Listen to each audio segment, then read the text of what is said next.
Well, I'm going to start tonight the way I started last time by talking about your books, because I'm a lover of books and I'm surrounded by them.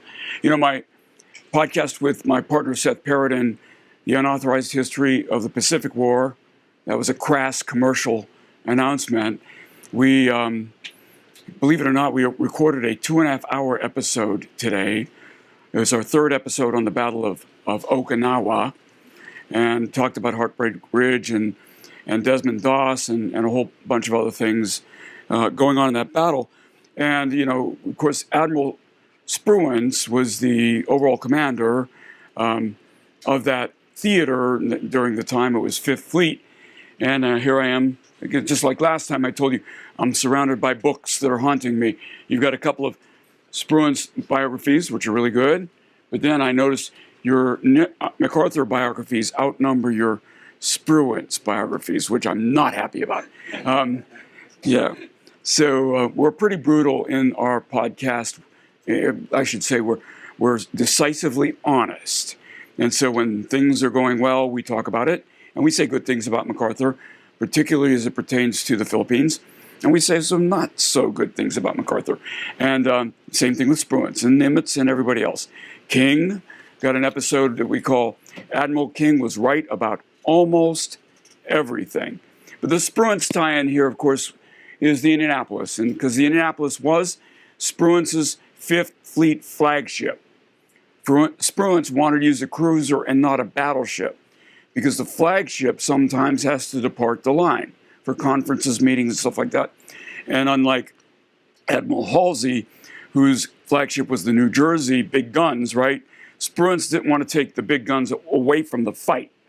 And the Indianapolis, which we'll talk about in a little bit more detail, had the flag quarters and everything like that. So it was his decision to use this ship, not the least of which was he was from Indianapolis.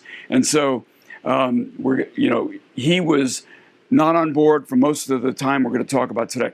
But I want to start with a movie clip. This movie clip will be familiar to all of you, so let's jump in this. Japanese submarine slammed 2 torpedoes into our side, Chief. He was coming back from the island of Tinian to Leyte, just delivered the bomb, the Hiroshima bomb. 1,100 men went into the water. Vessel went down in 12 minutes. Didn't see the first shark for about half an hour. Tiger, 13-footer. You know that when you're in the water, Chief? You tell by looking from the dorsal to the tail.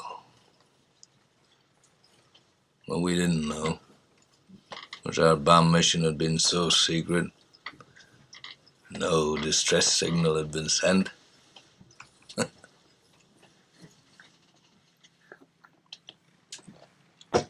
They didn't even list us overdue for a week. Very first light, Chief. Sharks come cruising. So we formed ourselves into tight groups.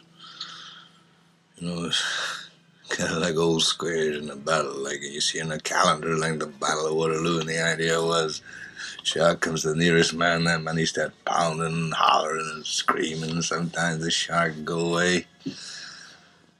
Sometimes he wouldn't go away. Sometimes that shark, he looks right into you, right into your eyes. You know the thing about a shark, he's got lifeless eyes, black eyes, like a doll's eyes. When he comes at you, he doesn't seem to be living until he bites you. And those black eyes roll over white, and then you hear that terrible high-pitched screaming. The ocean turns red. In spite of all the pounding and the hollering, they all come in and they rip you to pieces.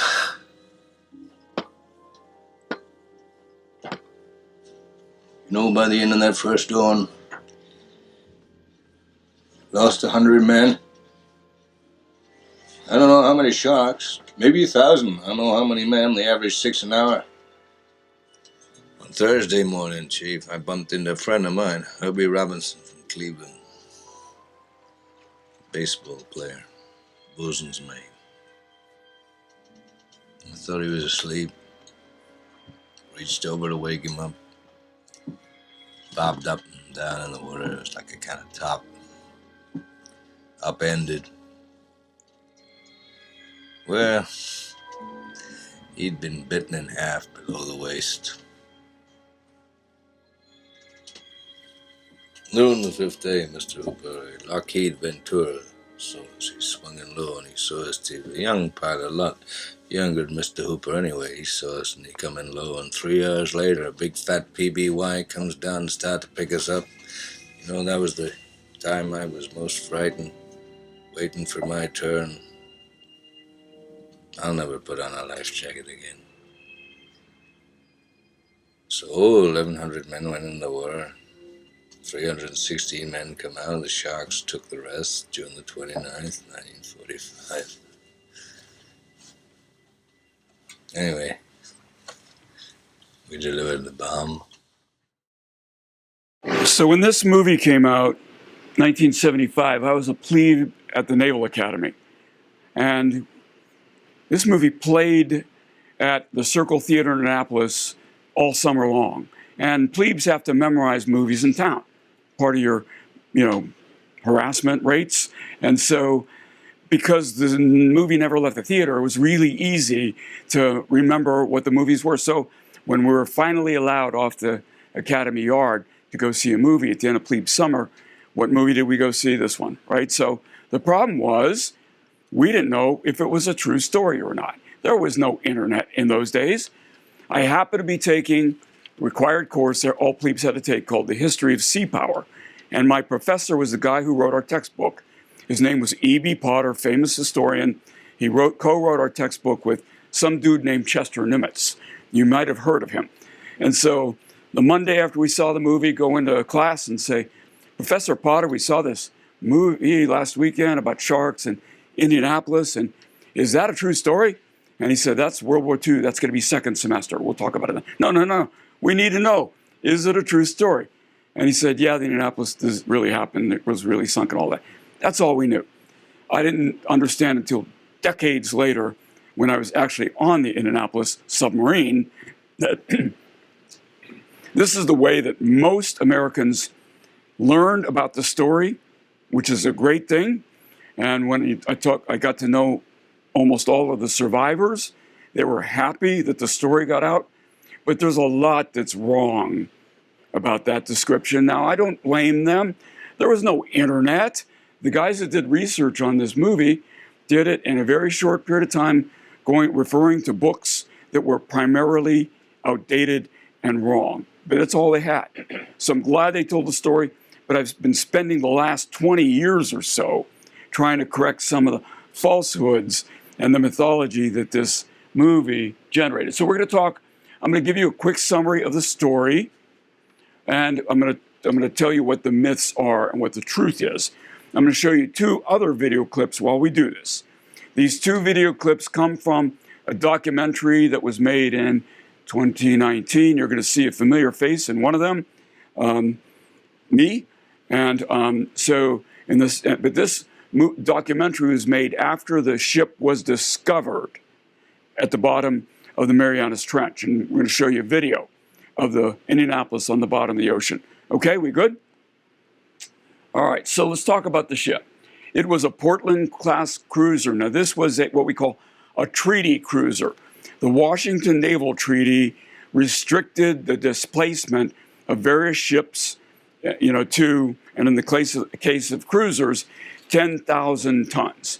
Now, what that meant was you limited weight by eliminating torpedo shielding, okay? So that would come, they didn't want to reduce the number of guns. It had 9 8-inch guns on the ship, right?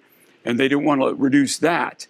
So they reduced the weight by eliminating some belt shielding that would, be critical for it. 1196 men. So when he says 1,200 men went in the water, that's generally correct. Displacement just under that Washington Treaty limit. Now, we violated the Washington Treaty during the war.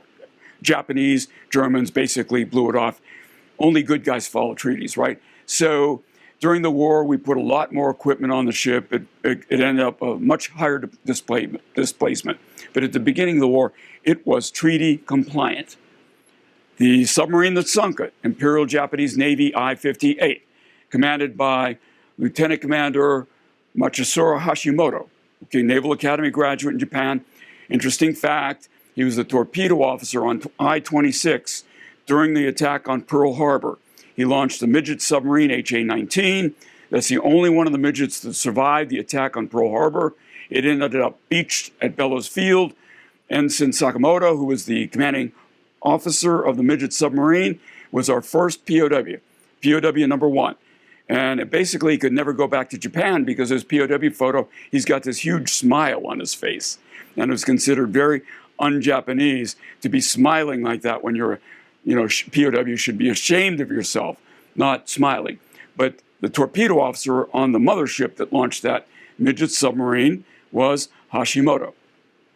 So, Captain McVay, Charles Butler McVay III, he was the son of an admiral. His father and his grandfather were Naval Academy graduates. His grandfather served in the Civil War. His father was the 4-star commander of the Asiatic Fleet. When a lot of this, before the war, he earned a Bronze Star while CEO of the USS Indianapolis.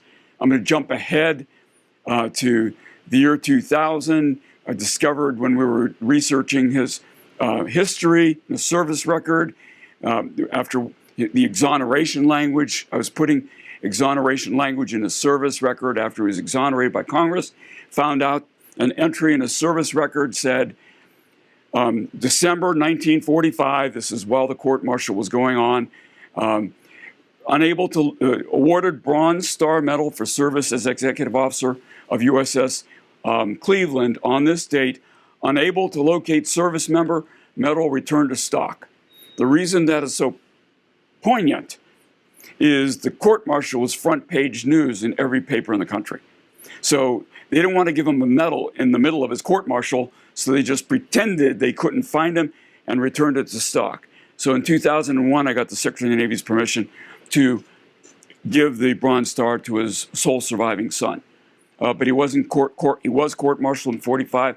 We'll talk about that. And sadly, he committed suicide on the 6th of November, 1968. I did a podcast episode a couple of months ago from the home he was living in when he committed suicide and explained the suicide. If you're interested in that, you can find that video on our podcast. So, setting the stage. During the Battle of Okinawa, actually before the actual landings occurred during the Battle of Okinawa, it was a terrible kamikaze, period for us. It actually got worse over time. This is early in the battle. Indianapolis was hit by a kamikaze, in the port quarter, through the deck, through the hull. Bomb exploded below the hull, killed 9 sailors, 9 crew members, and the ship had to return to Mare Island for repairs. Admiral Spruance actually, had to shift his flag to a battleship, command ship, new flagship. That one was hit by a kamikaze. He had to shift his flag a 3rd time. That one was hit by a kamikaze. He had really bad luck. But Indianapolis goes back to Mare Island. They happen to be in Mare Island, all repaired, ready to go to sea, when the atomic bomb for Hiroshima needed to be transported to the island of Tinian. They had 2 bombs at this point. One was an uranium bomb, one was a plutonium bomb. I'm not sure the first target had been identified. The second target, of course, wasn't supposed to be Nagasaki. That was a secondary target.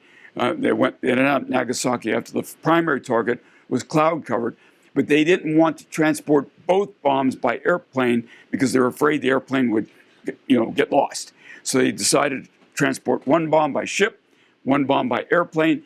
Indianapolis happened to be at the right place at the right time to transport that bomb. They went from Mare Island to Hunters Point, loaded the bomb, departed for Guam, for Tinian.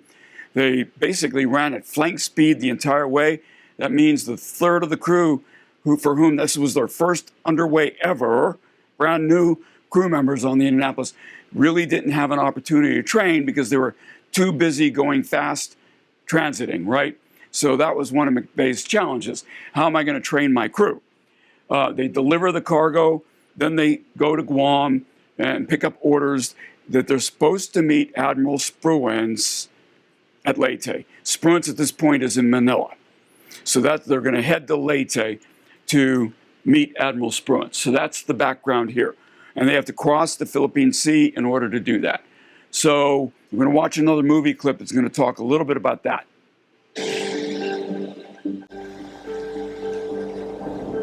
Indianapolis sailed out of Guam nearly 36 hours ago. The night is cloudy, visibility is low. Captain McVay retires to his quarters at 8 p.m. after giving orders to pick up speed. He's eager to reach Leyte by Tuesday morning for target practice. Around midnight, conditions change, just for a few minutes. And someone is watching, from an enemy submarine. The sky does open, the moon does come out, and not far away, Commander Hashimoto of the Japanese Navy rises and spots a smudge on the horizon. And through the periscope, he gets a pretty good view of the ship that's coming towards him in such a way that it's going to put him in a perfect firing position. Mochitsuru Hashimoto has commanded submarines for 3 years, but he has not yet scored a kill. Now he has a chance to redeem himself. And then as the ship gets closer, he realizes there is no escort. He cannot believe his luck.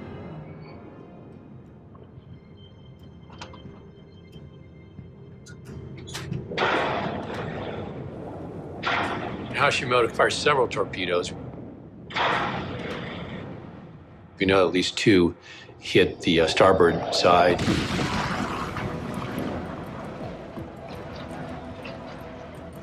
The first torpedo hits the bow of the ship, allowing all the water to flood inside.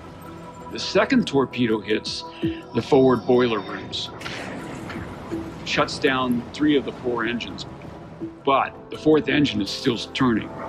With that screw driving the ship forward, that was pushing even more water in and causing the flooding to accelerate. It's ingesting water by the ton. Men are running around dogging hatches, which means they're sealing other men to their fate in order to save and compartmentalize the ship. It's happening very quickly. All electrical power is out.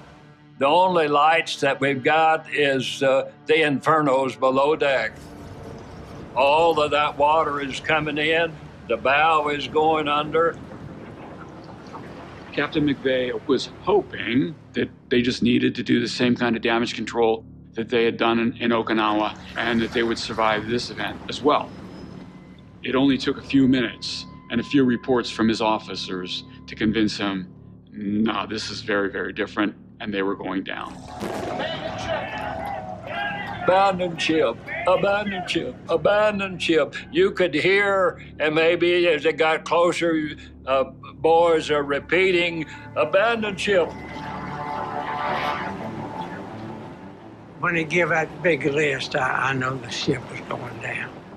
Then somebody hollered, "Irwin, you better get off." That's when I run down the port side and dove in. And then by the time I made my way back to the fantail, she was laying over on her side. And the mast was already in the water. I ran down the side of the ship to the quarterdeck, and that's where I went off. I was still 30, 40 feet off the water. When I hit the water, somebody hit me, drove me down. I just started swimming as fast as I could to get away from the ship. Turned around and looked, and I just saw the fantail going down with shipmates still jumping off of it. There was guys still coming off like ants on a stick, and she was straight up in the air. Everyone is looking out into maybe what is the end of life. Here, I'm praying, and I tell the Lord, I don't want to die. This warship that had lived through 10 great battles during the war is suddenly now in 12 minutes sinking in some of the deepest ocean on Earth. I looked back another few minutes later, she was gone. So all those survivors are good friends of mine. The only one that's still alive is Harold Bray, the one that was talking about the ants on the stick. He lives in Benicia, California. He's a very good friend. But Edgar Harrell, who was the one who said, "I don't want to die," is very faithful Christian. His son became a pastor. K.O. Irwin, all these guys, great friends, and I miss them all. So the story they tell is so poignant. The documentary, there's a documentary called USS Indianapolis, The Legacy, that has about 90 interviews of these guys. It's really worth watching. So just after midnight, as we said, 2 torpedoes hit it. It just, the way it was able to determine by having survivors who were rescued 4 to 5 days later, who did you see when you're in the water, getting all those names, we're able to determine that about 300 men went down with the ship, of the crew of about 1196. The rest of them, 316 survived the sinking, okay? Actually, 320 survived the sinking. 4 died en route after they'd been rescued. So 316 total survived. The way they were discovered is one of these random acts of God, right? So a Ventura airplane flown by pilot Wilbur Gwynn, good friends with his daughter today. Wilbur was trying to fix their high-frequency trailing wire antenna, which had been stuck in the winch. And he's back leaning in the stern of the aircraft, trying to free this thing, and he sees an oil slick. He thinks it's a submarine. They're a submarine hunting airplane. He runs up to the cockpit, descends to try to find the submarine, and sees men in the water. And so realizes there might be 100, his estimate, men in the water. He radios in the clear, very risky thing to do. There are ducks on the pond, which is code for we see human beings floating in the water, right? So he stays as long as he can. A PBY takes off from Peleliu, flown by another gentleman named Adrian Marks. There's a video on YouTube of Adrian Marks telling the story of him landing the PBY on the open ocean. And Adrian Marks later became a lawyer, and he has this great John Huston-like booming voice, a great speaking voice, and he tells a story so well. I really recommend you look that. He ends up rescuing somewhere between 50 and 60 of the survivors, but he's radioing for help. Warships converge. One famous story, USS Cecil Doyle, Graham Claytor, Lieutenant Commander Graham Claytor, is the captain of the Cecil Doyle. Graham Claytor is Captain McVay's wife's cousin. What are the odds, right? Graham Claytor became Secretary of the Navy in the late 70s and signed my commission. What are the odds? So Graham Claytor famously shines this searchlight, it's past midnight, straight up in the clouds, risking submarine attack to give guys hope that help is on their way. Very brave thing to do. And so that most of the survivors were rescued by warships, not by the PBY. So after the rescue, there was an investigation. It's called a court of inquiry, and it's an investigating body to try to figure out how did this happen. There's 2 elements of it. How was the ship sunk? Why was the rescue delayed? And we'll talk a little bit about both of those things later. The court of inquiry says that, McVay was supposed to have been zigzagging. He wasn't zigzagging. That's kind of the one finding from the court of inquiry. They also say that McVay failed to give the order to abandon ship in a timely manner. That one was basically made up. It was untrue. Many of the crew members said, no, he gave the order. We heard him give the order, right? But those are the 2 findings out of the court of inquiry. Admiral Nimitz, at this point, is still sink pack, recommends a letter of instruction kind of thing, just a minor administrative, it's not really a punishment. It's an instruction letter for McVay, and let it end there. Nimitz's recommendation goes to Washington, to Admiral King. King forwards it on to Secretary Forrestal. For reasons we will never know, Forrestal overrides Nimitz's recommendation. Fast forward a few months later, Nimitz is now CNO. McVay has been court-martialed and has been under house arrest, awaiting decision. Nimitz decides to release him from house arrest. Actually, Forrestal sets aside McVay's punishment after he'd been convicted. So Nimitz is having a press conference announcing that McVay is going to be released from house arrest. A reporter asks Nimitz, why was McVay court-martialed in the first place? Nimitz, the CNO, says something that was very un-Nimitz. He says, I don't know. I recommended no court-martial, but they decided against me. It's very unusual for the CNO or Nimitz or anyone at that level to kind of state publicly that they disagreed with the secretary's decision. But Nimitz did, to his credit, right? So he told the truth. So McVay was convicted at court-martial. Why was he convicted? Once a court convenes, the commanding officer of a naval ship has unique responsibilities in U.S. law, in Title 10 of U.S. law. Unlike any commander of any other unit, it's not like being commander of an infantry battalion. It's not like being commander of an air wing. A commander of a naval vessel has very special and specific responsibility outlined by law. And that responsibility is you're responsible for what happens to the ship, regardless of whether you could have done anything about it. Okay? Let that hang. It was true for me when I was captain. It was true for McVay when he was captain. And in fact, after he'd been court-martialed, he understood. I'm responsible for he said, in response to a press reporter's inquiry, does this upset you? And his response, his public response was, I was the captain of the ship and I was responsible for its fate.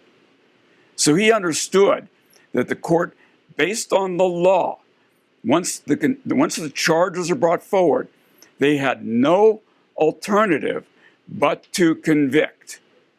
So the question then becomes, should charges have been brought up against him, right? And that's what the rest of this discussion is really going to be about. So how did I get involved in all this? I served 3 tours on the submarine USS Indianapolis. After the Cold War ended, I was commanding officer. I don't know anybody else who served 3 tours on the same ship. I was a junior officer, I was department head, and I was commanding officer of the ship. So I knew the story of the Indianapolis from the time I was a midshipman. And I really wanted to be on the submarine named after that ship because I was proud of that ship's history and really wanted to, kind of carry that pride forward into my submarine and its crew. So at the end of my tour as captain of the Indianapolis in the 90s, you will recall this thing called the peace dividend. The Cold War was over. President Clinton decided we'd never need submarines again because the Russians are good guys now. So we're going to decommission perfectly good submarines halfway through their lives. And mine was a victim of that peace dividend. Our crystal ball was a little cloudy, wasn't it? So in 1998, the decision was made to decommission my submarine. I realized that the cruiser survivors never got a chance to decommission their ship. It was sunk before they could do that. So I invited them to participate in the decommissioning of my ship. But I told them, these guys were in their 70s at the time, most of them. I said, I'm going to have a request of you. I'm going to ask you to stand in formation with my crew. And we're going to serve as one unified crew of USS Indianapolis cruiser and submarine together. And we're going to decommission my submarine and your ship at the same time. And to my great joy, 35 of them showed up to do this. And so this is in Hawaii, so, Pearl Harbor. And so, they stood in formation with my crew, just the way I asked them to do it. It's so heartwarming, heartbreaking, because many of them obviously had died at this point, to survive 316. But there were almost 200 still alive. 35, as I said, made the trip to Hawaii to stand with my crew, and it was really good. After the decommissioning ceremony, we have a reception, as you always do, right? And at the reception, two of these guys who became really, really good friends over the years. I point them out here. Glenn Morgan, he was one of the ship's buglers, and Paul Murphy, over to the right, he was at the time the chairman of the survivors organization. They grabbed me at the ceremony, and they buttonhole me, to use that expression, and they almost finger to the chest. Not quite, but almost. You're the 10th and final captain of the submarine Indianapolis. McVay was the 10th and final captain of our cruiser. He was unjustly court-martialed. You're a submarine captain. You have a responsibility to help us exonerate him. What am I going to say to that, right? So I said, I'll do what I can, right? But I knew what the law said. And I knew that McVay had accepted his fate. And so the question became, by failing to zigzag, had he really hazarded his ship? That became the operative question here. If we could prove that failing to zigzag was not a hazard, that he was going to be sunk regardless, then he's not culpable. Charges should never have been brought, and we can argue that he should not have been convicted. Nothing else was going to work. So how do we do that? Well, as I said, he was convicted for hazarding his vessel by not zigzagging. So what I had to do was basically take apart Hashimoto's attack tactics from a submariner's perspective. So I reconstructed his attack. Those are all his maneuvers. So in a submarine, sometimes you do maneuvers to get a range to a target you can't see, because bearing rate, as you're maneuvering, the direction of the sound of your target ship tells you how far away he is. And you see a lot of these maneuvers here where he came to periscope depth. So what I did was, and then I knew what bearing he'd fired his torpedoes. He fired a spread of 6 torpedoes. The whole point of firing a spread of torpedoes is to defeat the zigzag tactic. That's specifically why the tactic of firing a spread of torpedoes was invented. Now the question becomes, would the spread have worked even if Indianapolis had been zigzagging? So that's the question. So I built this reconstruction and then said, okay, now here's what really happened. The firing geometry, as it were. So those are the 6 torpedoes. The course, you don't actually fire. When you're firing torpedoes at a ship, you're not firing torpedoes at the ship. You're firing torpedoes at a point of intercept where the ship is going to be when the torpedoes get there, right? In gunnery, it's when you're doing duck hunting, you fire in front of the gun, in front of the duck, right? Not at the duck. Because if you fire at the duck, your shotgun, pellets are going to go behind the duck. Same thing when you're shooting torpedoes. So he's firing at the point of intercept. That was his attack geometry. And the question, and the actual torpedoes that hit, I was able to calculate were torpedoes 2 and 3 out of the 6. Okay? It's pretty easy to figure that out based on the geometry. So the question is now, what happens if McVay is zigzagging? So let's say he zigzags towards. Remember, when you're zigzagging, it's random geometries. There's actually a little game board that tells you which course to come to and what speed to come to. You got to go faster than your speed of advance. If your speed of advance, speed you have to make is 17 knots. When you're zigzagging, you've got to go 24 knots because you're not going directly down the track, right? You're going to have to go faster because you're going to be going off axis some. So he would be doing 24 knots zigzagging. And what would happen if he zigged towards? So I figured out that he would have been hit by at least 1 and maybe 2 torpedoes if he zigged towards. So 1 torpedo, would it have sunk him? It doesn't matter. It would have slowed him down. And slowing the ship down means they can't run away, which is the best defense against the torpedo, which means you can line up for reattack, which means he would have been sunk, okay? So zigging towards, he's still sunk. What happens if he zigs away? Torpedo number 6 hits, okay? So I was able to do this because we had torpedo fire control computer on my submarine, right, as we were decommissioning. It wasn't doing anything. We were taking the ship apart. So I was able to use my computers to simulate Hashimoto's attack. Okay, so what happens if he speeds up? Again, torpedoes 1 and 2 would hit, the first ones to get there. What happens if he slows down? Torpedo number 6 hits. And if you get 1 hit, you reattack and you can get more. So the bottom line was it didn't matter. The difference is in 1945, they couldn't have done this. The computers didn't exist. McVay's defense counsel could not have done what we were doing in 1998 and reconstruct these attacks and prove from a computer modeling standpoint that nothing that McVay tried would have worked.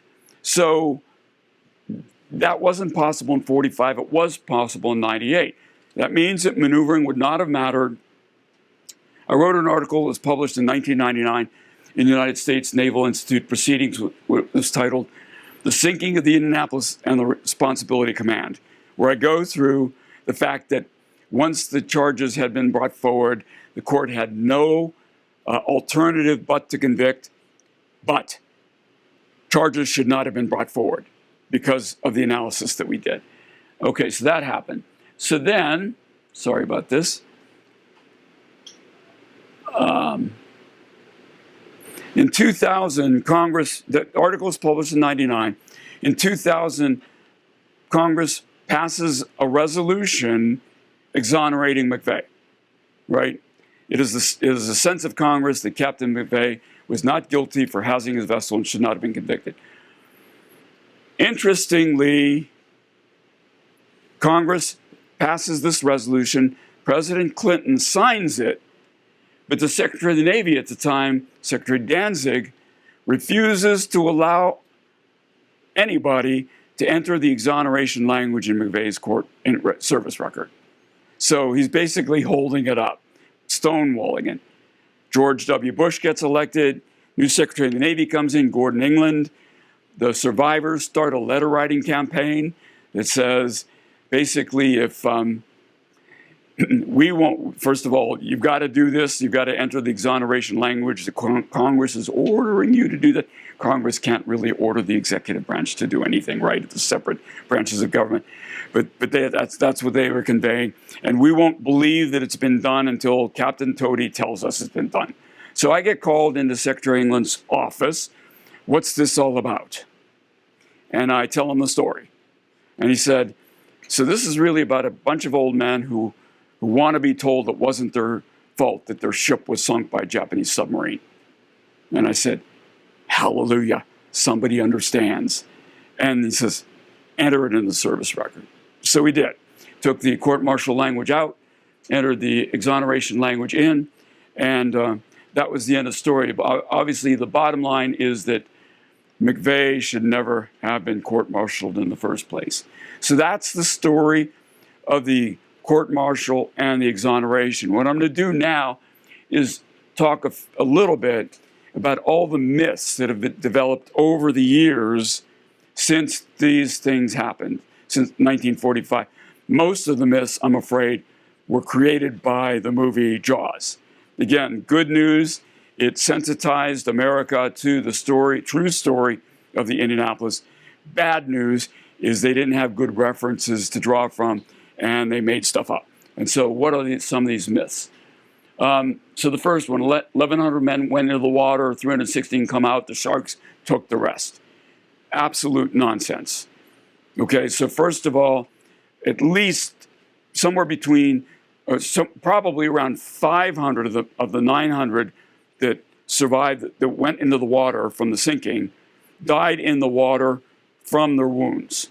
Either from wounds that occurred from the fires, from the torpedo, or from saltwater-induced illnesses. So people, after days, end up drinking salt water, dying of dehydration, all these various things. Dead people attracted sharks. No doubt about that. Sharks are scavengers. Sharks were there. How many people did the sharks actually kill? Nobody knows. Nobody knows. When you ask survivors, you saw a shark attack so-and-so. Was he alive or dead at the time? we think he was alive. Well, why do you think that? He was screaming. Was he screaming because he was being bit, or was he screaming because there were sharks around? I'd scream too. We don't know, right? We're not sure. So we tried to reconstruct how many people were actually killed by sharks. I have no doubt some were. Usually the way surfers know this, right? A shark will bite a person in the water, say, oh, that's alive, or that's not food, let go, and the person bleeds to death. Okay?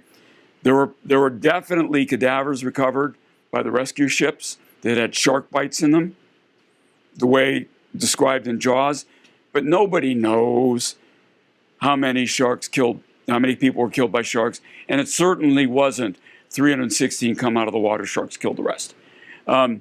Our mission was so secret, no SOS had been sent. False. An SOS had been sent, okay? The SOS was not received. That was another myth that was created, not by the movie, though. There's some people that in 1955 came forward and said, we received the SOS, but the Commodore was drunk and he wouldn't let us go get him. All these rumors have been tracked down, and the people who started the rumors either weren't where they said they were when the Indianapolis sent the SOS, or, they just made stuff up, and that just happened. So an SOS was sent by a warrant officer, radioman by the name of Wood. I know his nephews. There were other survivors who were in radio room when the SOS went out. Needle deflection, they know it went out. So that's not true. They didn't even list us as overdue for a week. It's actually worse than that. They never listed them as overdue, but they weren't in the water for a week. The last of them were rescued 5 days after the sinking. The first ones were rescued, let's say 3.5 days after the sinking. But nobody ever listed them as overdue. And there was a whole bunch of people that should have been punished for that weren't. And that's another story. Didn't see the first shark for half an hour? No. Half an hour after they sunk was 1 o'clock in the morning. It was dark. They didn't see anything. The ship was down. There was no light. They saw no sharks until day. Don't know how many men, average 6 an hour. Again, that goes back to how many did the sharks actually kill. Nobody knows. Nobody knows. And so he said it was June 29th, 1945. No, the ship was sunk on July 30th, not June 29th. That's a minor detail, right? Let's see. Other myths. These are not created by the movie. For decades, really until 2016, the survivors themselves created a myth that there were 317 survivors, not 316. And the way this myth started is they compared the manifest of names of survivors with the number of people who were on the ship, and so they claimed that one guy was a survivor who actually got off the ship in Pearl Harbor. You can call this the luckiest crew member on the Indianapolis, because what happened was he got orders to OCS. As the ship's transiting, they stopped in Pearl Harbor to refuel when they're delivering the atomic bomb. This is the only survivor, the only crew member to get off the ship in transit. So he actually wasn't on board when it was sunk. And it took until 2016 for two intrepid investigators to track this down. And here's the sad part. His mother got a telegram saying he is missing in action, presumed lost at sea. He was home with her when she received that telegram, right? So she wrote a telegram back saying, I don't know who you're talking about, but my son is here, right? And so that was kind of but that 317 survived still lingers, and it was really 316. The movie was right about that. Let's see, one rumor that started, this was actually in a book. So a lot of books have been written about Indianapolis. The last one is this one in 2018. It's in my opinion, the best, not because I'm in it, but because between this one and the one that had been written before, 18 years had gone by, and there was a lot of material discovered in the National Archives that went into this book that wasn't known when the prior book was published.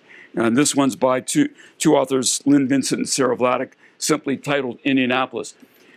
When a lot of books are written, every author tries to find something new out that's going to make their book unique, right? This business about Fleet Admiral King having a vendetta against McVay is one of those things that a book author surmised, put in his book, and then a whole bunch of people took it as fact. McVay was the commanding officer of the 5th Fleet flagship.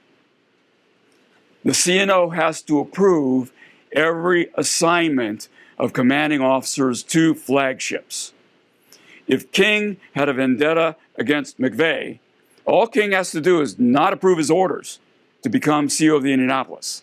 Nobody would have known, and he could have punished McVay.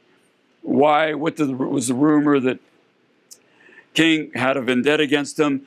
The story goes that when King was lieutenant, McVay's dad, the commander of the Asiatic Fleet, court-martialed him for being drunk on a ship, or wrote a letter of reprimand for being drunk on a ship and bringing a woman aboard. It is true that Admiral King got drunk and brought a woman aboard a ship when he was a lieutenant. It is not true that McVay's dad is the guy who did that. He wasn't even in the job at the time. So again, completely made up. Another rumor that was that Adrian Marks was the first guy to ever land a PBY in open ocean. Not true. The Juno survivors were rescued by a PBY in the open ocean. You'll remember that one as the ship where the 5 Sullivan brothers died, USS Juno. And a PBY landed in open ocean on that one. I don't want to minimize Adrian Marks's bravery here. What he did was very brave, but he wasn't the first. There's a rumor that McVay requested and was denied an escort, and that's not true. In fact, McVay himself overturns that one. In his oral history, he says, why were you denied an escort? He says, I wasn't denied. I asked if anybody was going across, and they said, no, nobody was. But I didn't think anything of it. I transited through war zones by myself all the time. So he never thought to ask for. He just wondered if somebody was transiting, they would travel together. That was it. Some Indianapolis survivors sadly started this rumor themselves, that they, during the Battle of Iwo Jima, they saw the flag go up. You know, we actually did a reconstruction, and it turns out they were 200 miles away refueling when the flag went up on that day. And so that's a rumor. That Hashimoto used Kaiten to sink the Indianapolis. This one was actually started by an acquaintance of mine, Captain Edward Beach, retired author of Run Silent, Run Deep. When I was working on the McVay exoneration, Ed Beach was working on the Kimmel and Short exoneration. And Ed wrote the foreword in 1955 to Hashimoto's book titled Sunk. And in the English translation foreword, Beach surmises, he said that ship couldn't have possibly been sunk by 2 torpedoes. He must have used Kaiten. Kaiten are suicide torpedoes, like kamikaze torpedoes. And the I-58 did have 6 Kaiten. And when they returned to Sasebo after the war was over, they had no Kaiten. So Hashimoto launched the Kaiten at some point.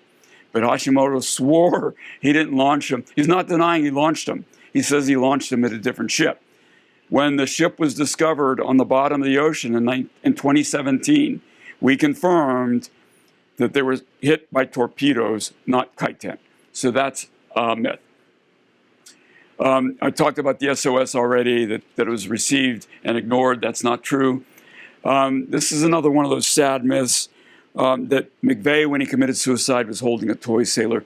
And as poignant as that is, I have the police report and the photographs. He's not holding anything. His stepson, who I did the video with a few months ago at the site where McVay killed himself, never heard that basically found out about that in the book, right? So there was no report of that in the police report, and there was certainly nothing visible in the police photos of McVay after he committed suicide on his front step. Another rumor That's a myth. This one was started by the Navy itself.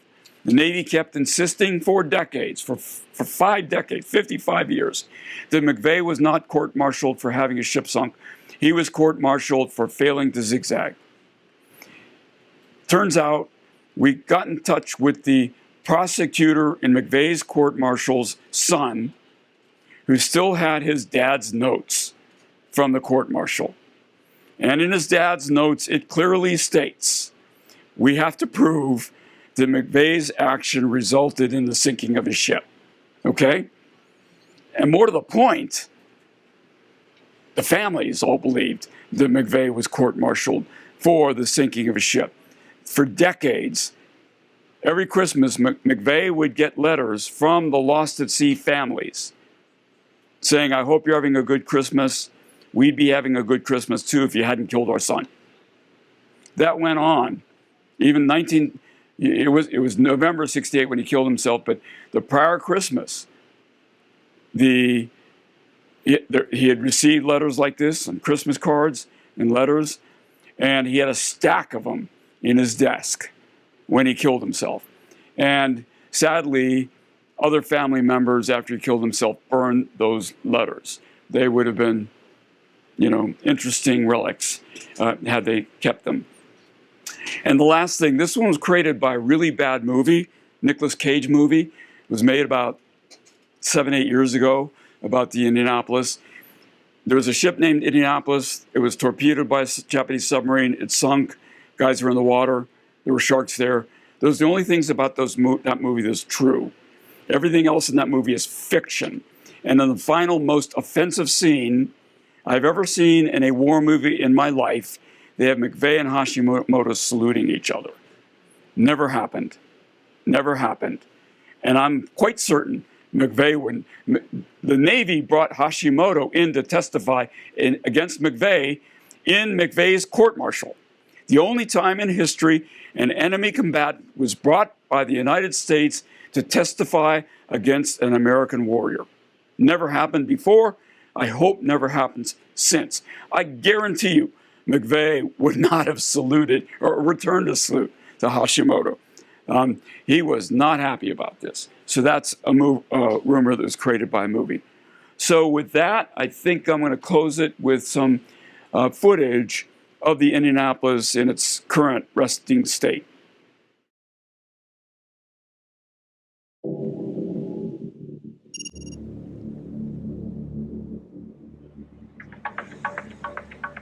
Petrel and its crew have spent 25 days at sea since they started this expedition.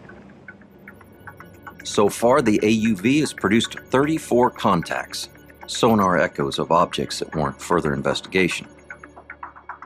Almost every one has turned out to be a geological feature or a glitch in the sonar data.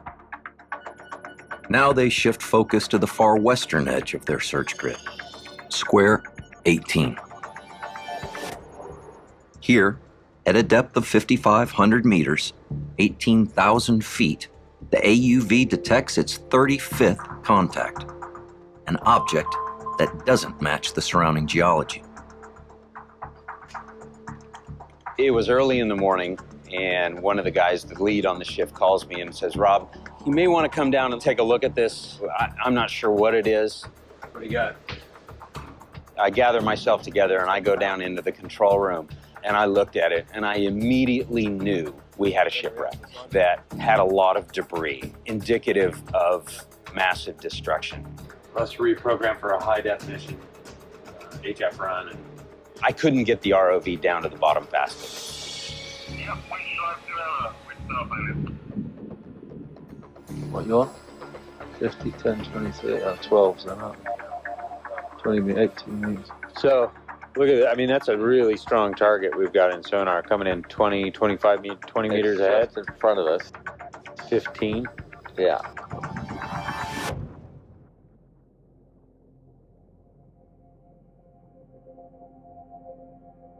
Oh, something visual coming in top left. Uh-huh. That's rather large. That's the bow, isn't it? Guardrails. Yeah. Let's hold here. Holding. The ROV's cameras reveal the bow of a ship lying on its side, broken off in some catastrophic event. And then they spot a clue. See that star on top of the... Yes, is that a capstan, do you think? A faded star on the capstan used to raise the anchor. At that point, we're scrambling. We've got our books and the literature open, and we're looking at pictures. And we turned open a page, and we saw the bow of the Indianapolis in this picture from a refit she did in Mare Island. And we had the star on top of the capstan. Yeah, I don't think there's much question here what we've got. No, look at that rig. As the ROV hovers above the bow, they spot a number. The whole number of Indianapolis, its official Navy ID, was CA-35. Oh, there it is. That's it. Yeah, we've got it. Jesus. That's it, Paul. The Indy. It doesn't get any more definitive than that.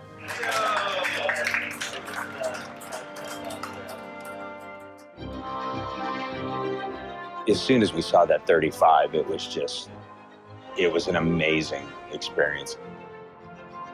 The legendary ship has eluded search efforts for so long. Now, its location is no longer a mystery. There are eyes on Indianapolis for the first time in 72 years. As the team surveys the surrounding seafloor, the rest of Indianapolis comes into view, separated from the bow by just over a mile. That looks like a crow's nest right there, right? Yeah, that's the bridge. Sonar imagery reveals the entire debris field. Besides the bow and the main part of the hull, there are hundreds of pieces scattered across a square mile of seafloor. They came to rest where they drifted to the bottom after falling away from the stricken warship.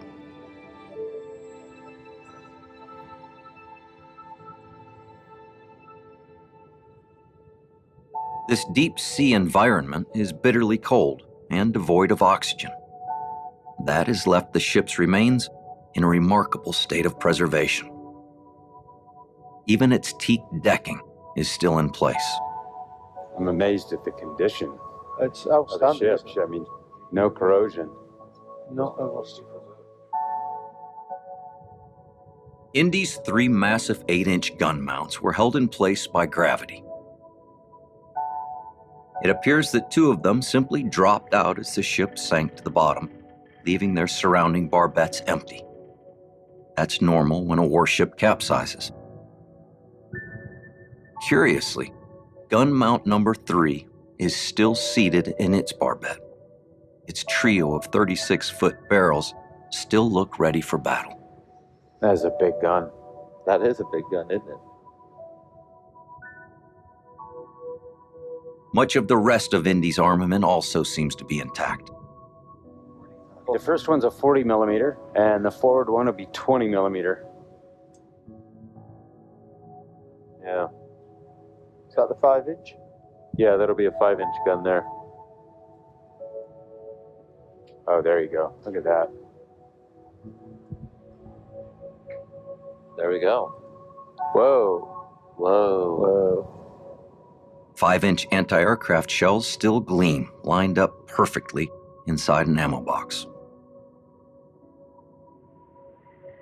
Japanese flags on Indy's victory tally attest to the number of enemy ships and planes or gun crews destroyed. The crane for Indy's scout planes is located off in the debris field. The crane was used to lift the aircraft in and out of the water and to move them on deck. So, yeah. So there's the hangar deck.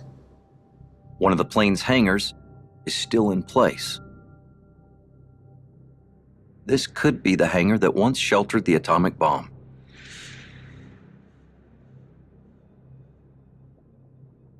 All around are reminders of Indy's violent end. Where the first torpedo struck the ship, there is now a void in the hull. There's no ship up there forward of that barbette, really, is leave there? that on nothing. Further aft, the spot where the second torpedo hit is clearly visible. Frame 53, torpedo damage. Yeah, that's really good. You can see that. But he did a really great job with all of this. And we were so grateful that the survivors, over the decades that I worked with him, starting in 1998, we always talked about what they would do when the ship was finally discovered. Because there had been several expeditions to find the ship, but it was at the bottom of the Marianas Trench. It was too deep. And so they'd basically given up hope. By the time the ship was discovered in 2017, I think there were 19 survivors. When I started working with them, there were almost 200. And over the decades, they talked about, we're going to have a great party.